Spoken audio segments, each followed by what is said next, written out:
Who's Okay. next, guys? Yo La Yo La Tengo. Tango. Ah, it is me. It is me who is next with Yo La Tengo, which I was shocked that we have actually not done Yo La Tengo up to this point. I know we're going to be doing them at least one time later, but probably I should tell Matt what I'm gonna go with as well.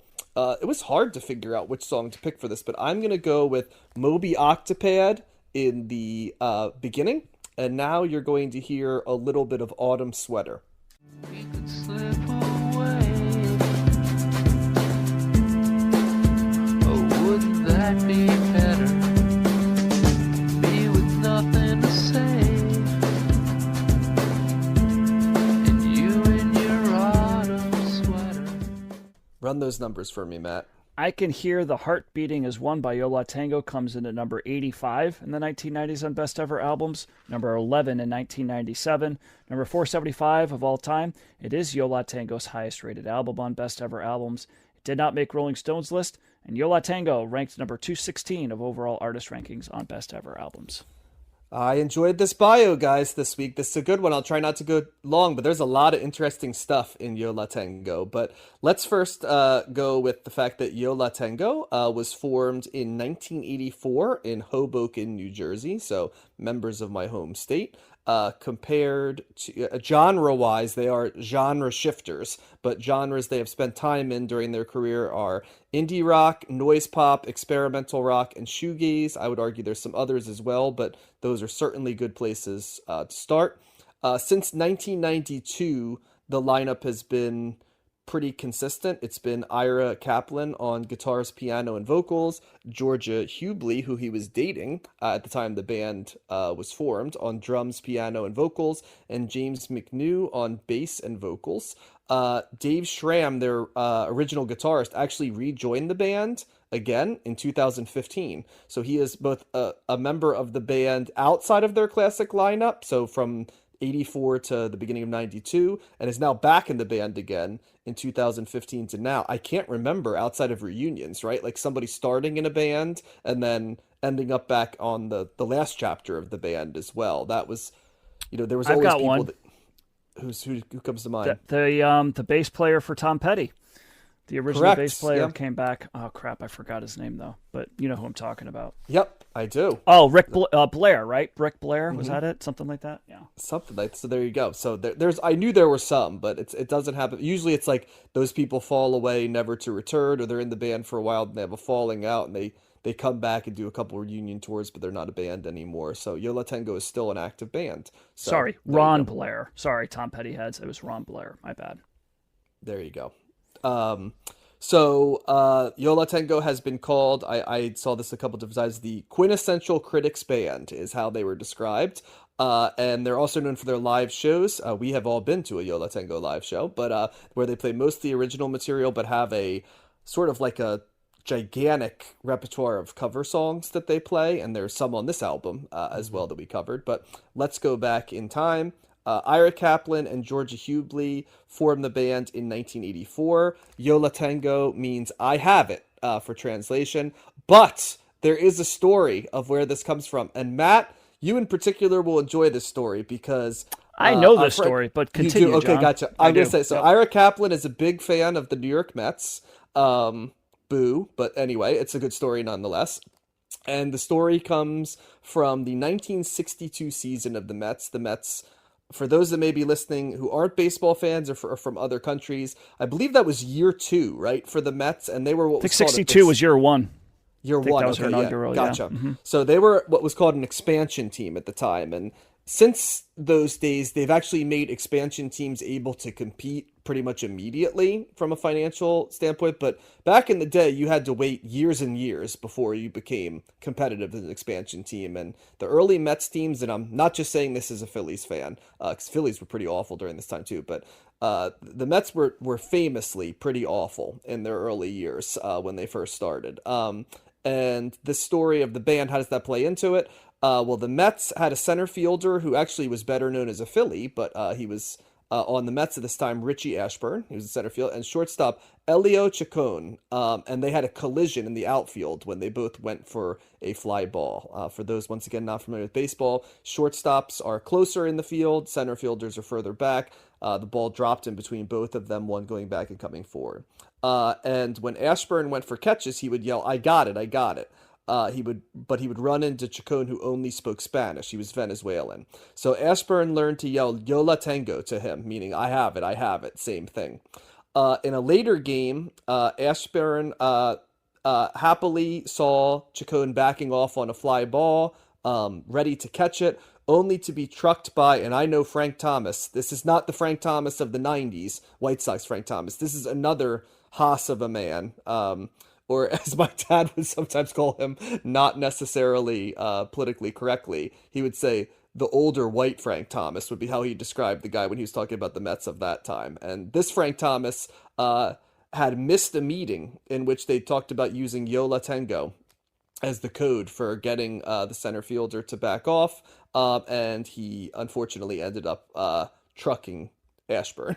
So he got ran over anyway, and famously the story ends with Frank Thomas, after being informed of Richie Ashburn what was going on, saying, "What the hell is a yellow tango?" So there you go. Cultural sensitivity right there. So I don't know if I did a great job of telling that story, but it's a very funny story at the same time. So good stuff. Yo La Tengo is another one of these bands. We really need to archive this. I'm gonna make this a CTS mission.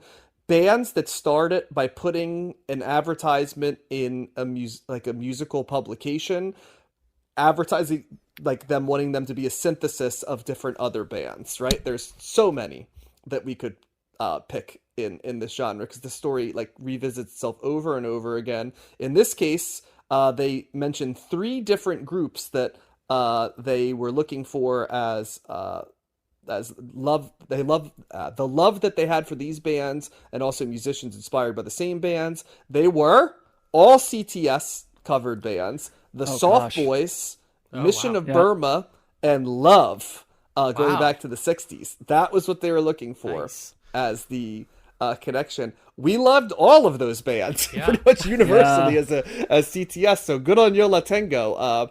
Was it? I'm sorry, Soft Boys, Love, and who else? Mission of Burma. Mission of Burma. Okay.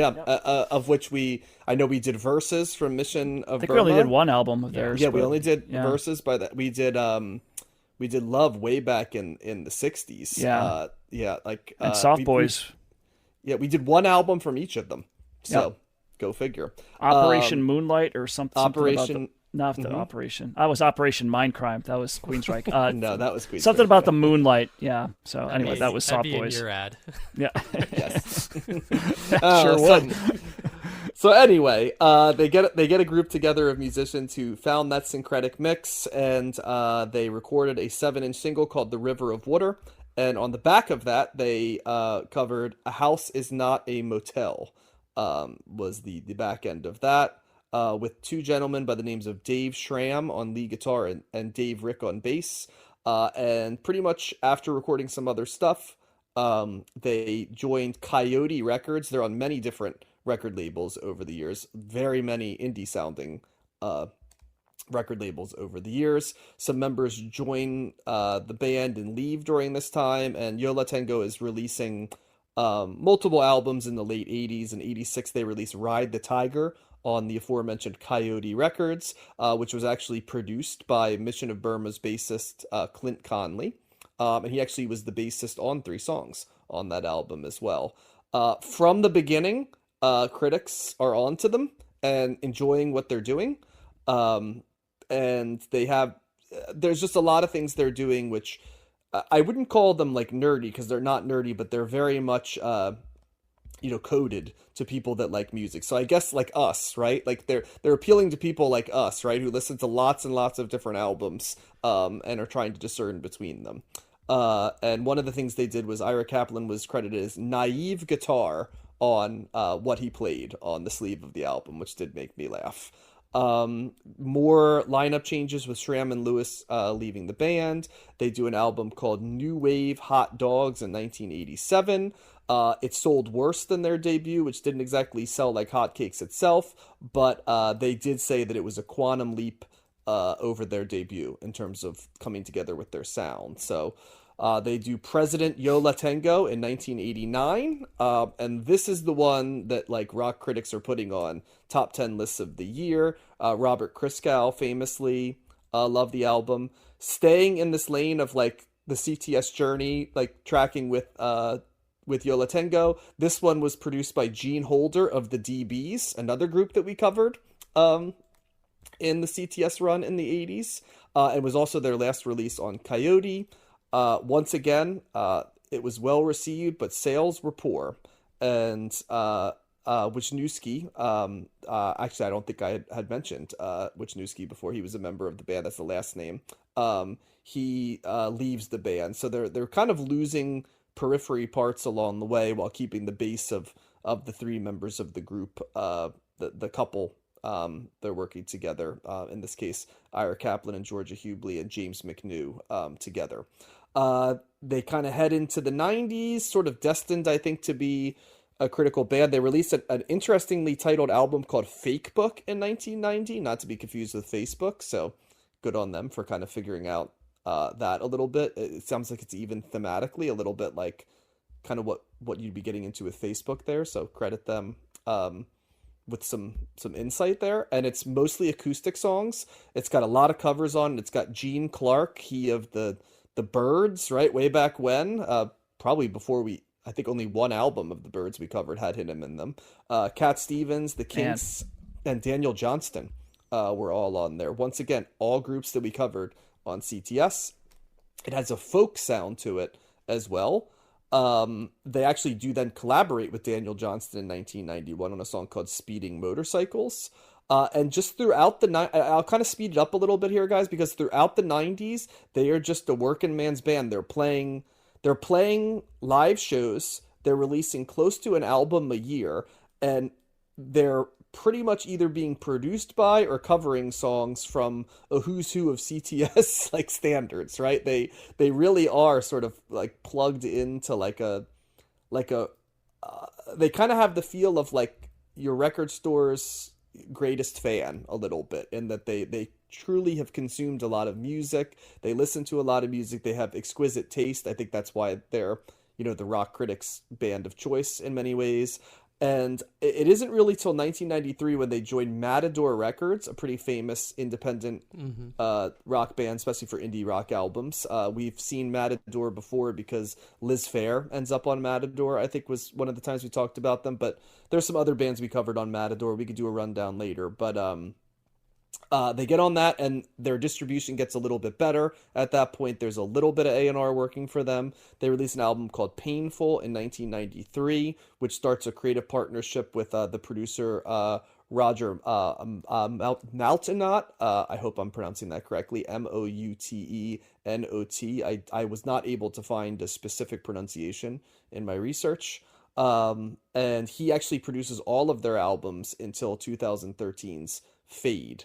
And James McNew, I think I'd misspoken earlier, saying that the core three had been together. It actually was the core two, Georgia and Ira.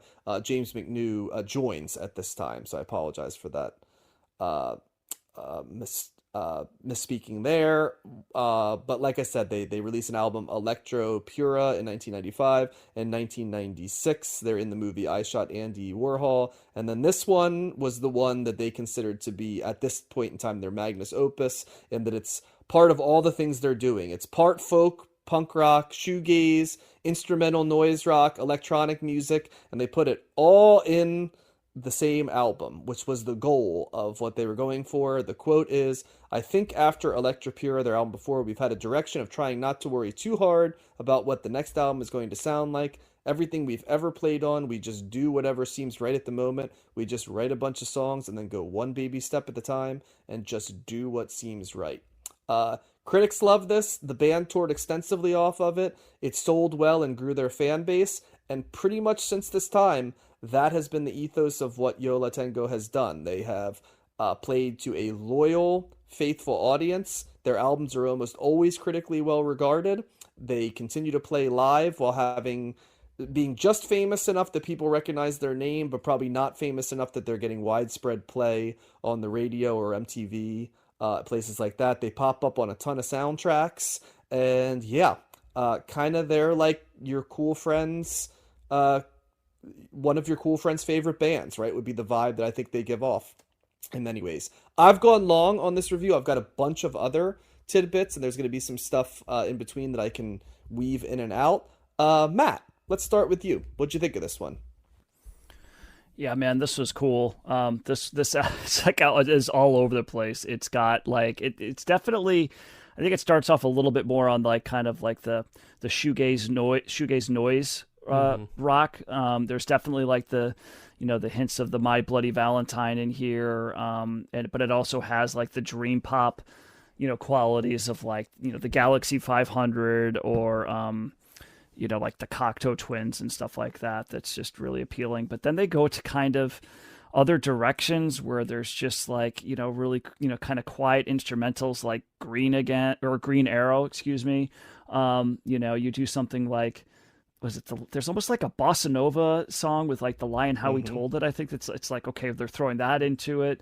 There's a song on noise here, rock Beach Boys cover. Yeah, the little Honda that I'm seeing here is a Brian Wilson, Mike Love song. Yeah, so and then there's like they kind of do like a little bit of like a country. There's a country vibe. I forget which song it was, but I don't remember. It's kind of in the middle of the record. I forget which one it is, but so yeah, they're really all over the place.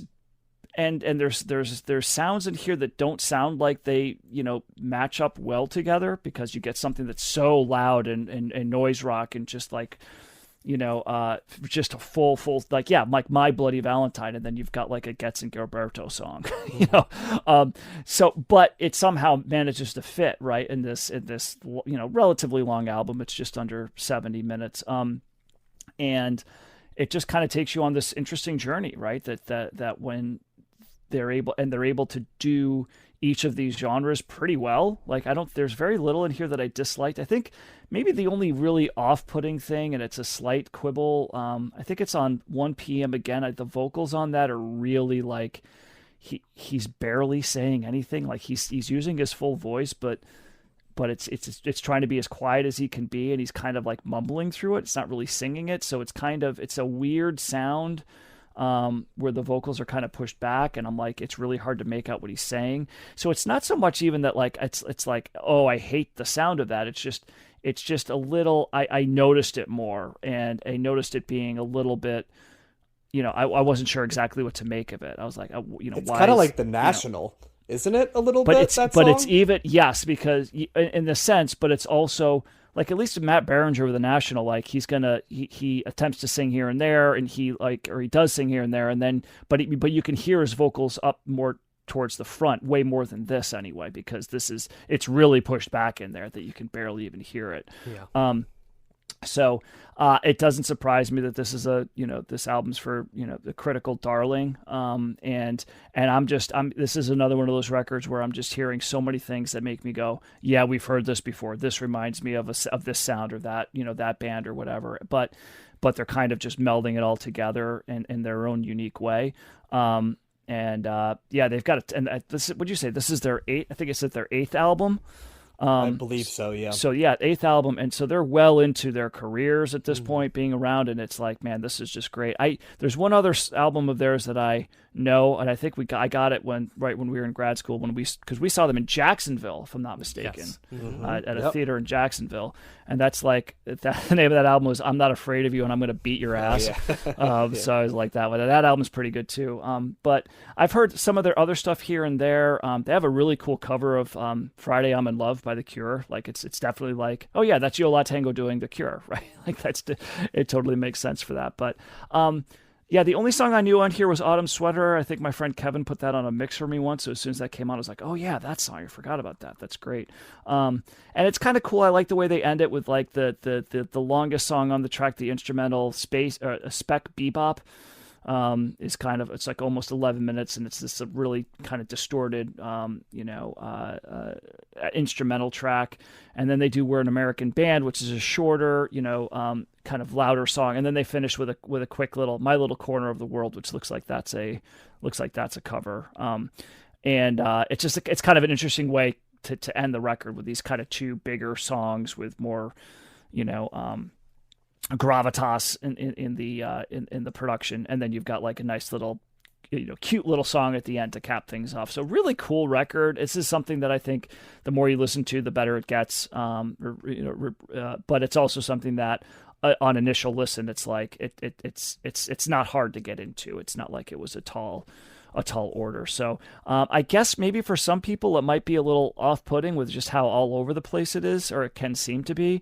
But I like how it gets like that, and I think it still flows pretty well, and I like all the different things that they're doing. So yeah, really interesting, unique kind of band. So big thumbs up from me.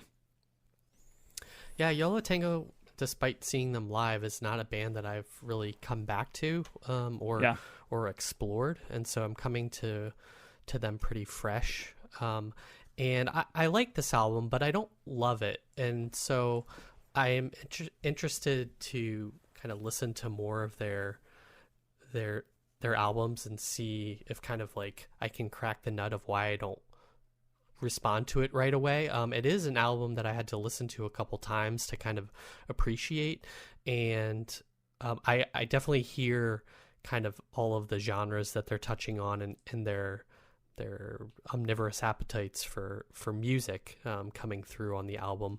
There are a lot of songs on here that I really like, but there's some that I don't, and I think it's really just dependent on what genre they're trying to cover. I'm not a fan of kind of like as you guys know, I'm not a fan of like the droney kind of noise rock stuff, and so when they do that, I'm kind of less interested in them. But when they lean more into the poppy stuff, I like that a lot more. And they do the dream pop thing in here too, Josh, correct. Which I was thinking of you on, that you might Yes. not be so into. Yep, I wasn't. That was that Damage? I think I noted that. I wasn't as into that either. They always have this, from what I've heard of them, and on this album, they kind of always have this kind of rhythmic, like repeating kind of feel to them, almost like a chant or something, or a mantra sometimes in their songs. I think that gets to kind of the noise rock or the feedback that they use. Sometimes I don't always respond to that also, but I do, like on Moby Octopad. I'm glad you picked that song, John. Like it I did really like that song. It has this repeating bass line. I think they do that too. It's kind of like this interesting structure where they repeat things so often that like you kind of get sucked in, and that's what I found myself on this album. I really liked Sugar Cube. I think I like the more up-tempo stuff they do as well. Sugar Cube, I really liked Stockholm Syndrome. That was my favorite song on the album. And Little Honda, I really like that cover of the Beach Boys song. So there is a lot of things in here I like. Spec Bebop, even though that was like a 10-minute song, I kind of really like that too. So I appreciate what they're doing, but I'm just not like at the love it portion of this band yet. I think I need another album or so. And I guess too, like, I'm not sure how I feel about their singing, like the male Ira's singing. I like it better when they had the female singer, and so, you know, because I feel like he doesn't have like a lot of range. He kind of sings in this like same register, and that like that doesn't. He's not trying to have any Yeah. range. Yeah. So I think that's something else that holds me back from really liking this band. You know, the same way that critics do and stuff. So I'm guessing John loves this band. I felt like that as soon as I listened to this album. But what do you think about this album, John? Oh, of course, I love this. This album's fucking awesome, like across the board. What I love about Yo La Tengo is they're omnivores, so their albums are always interesting. If we go back to what we talked about on the Singles, the singles part of it, I love that about them. I also love how some of the genres they cover on here, if I got a full album of a specific type of genre, it would get old really quick. But because they're just giving you bits and pieces of it, it's very welcome in a way that sometimes when we do full versions of songs, they can wear on you a little bit. And I love the placement, for example, of like Green Arrow this like very found music, nature sounds type of, very like Brian Eno-y residents, just like taking music and the KLF, right, type, these things where it was as much about a soundscape as anything else, and they put it at almost like halftime on the album. They just like tack on these two really pretty songs at the end of the album, like a cover of "We're an American Band" that's almost unrecognizable if you didn't know that it Sure was. is. The Is that a song. cover though? I think they. It's It's inspired by, maybe would be Yeah. the best way I'd describe it, right? Like along the way. My Little Corner of the World is a cover. It's almost twee-ish in terms of how like kind of sing-songy it is in some ways, and cute-ish along the way. The all I could think of when I heard the Little Honda cover by the Beach Boys was kind of like when the Melvins do like Going Blind by the Kiss and stuff, and they just take a song that I like that has a little like not as much edge, and then they kind of add more to it. Maybe that's a bad example because Going Blind has a little bit of edge to it too, but I recognize it immediately as a Beach Boys song and immediately as a Yo La Tengo song, which made me laugh because it's both of them. And then they put Stockholm Syndrome in there, which is kind of like a prettier version of like what Pavement does.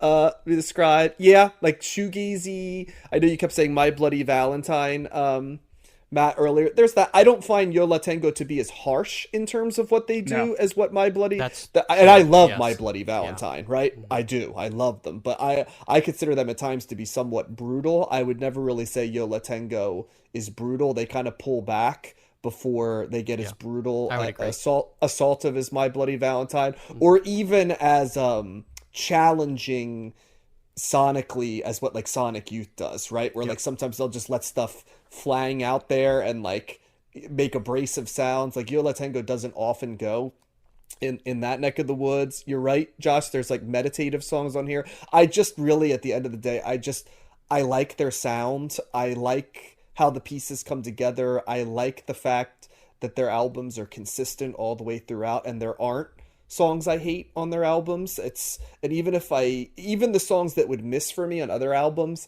that I miss sometimes, they're always interesting, which is all you can ask of a song you don't connect with. And yeah, they must have an unbelievable record collection because they're like life is like what we're trying to do on CTS in some degrees in terms of what they're listening to. They're a great live act. I've liked them from the first time I heard. I think the first time I heard them was around like 95-ish.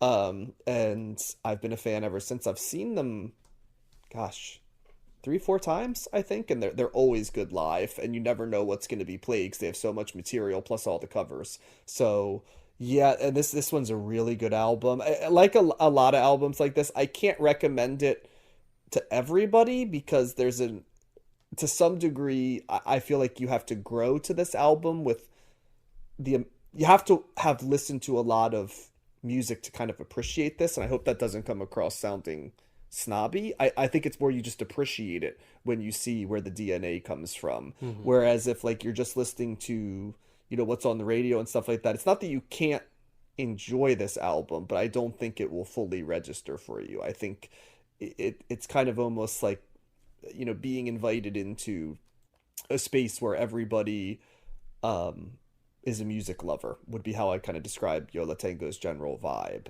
And yeah, you're right, Josh. I mean, not surprising. If there's such a thing as John Core, I don't know if there is like as clearly, but like, yes. Is there? Okay, there is. Okay, I didn't know that there was, but like this, what makes John Core, out of curiosity, Josh? What have you noticed things that I like? Well, like shoegaze basically is John Core. I feel Okay. like Galaxy 500, kind of anything in that orbit of like starting, if that's the nucleus spinning out from that, I think. Okay. Jangle Pop 2 is John Core.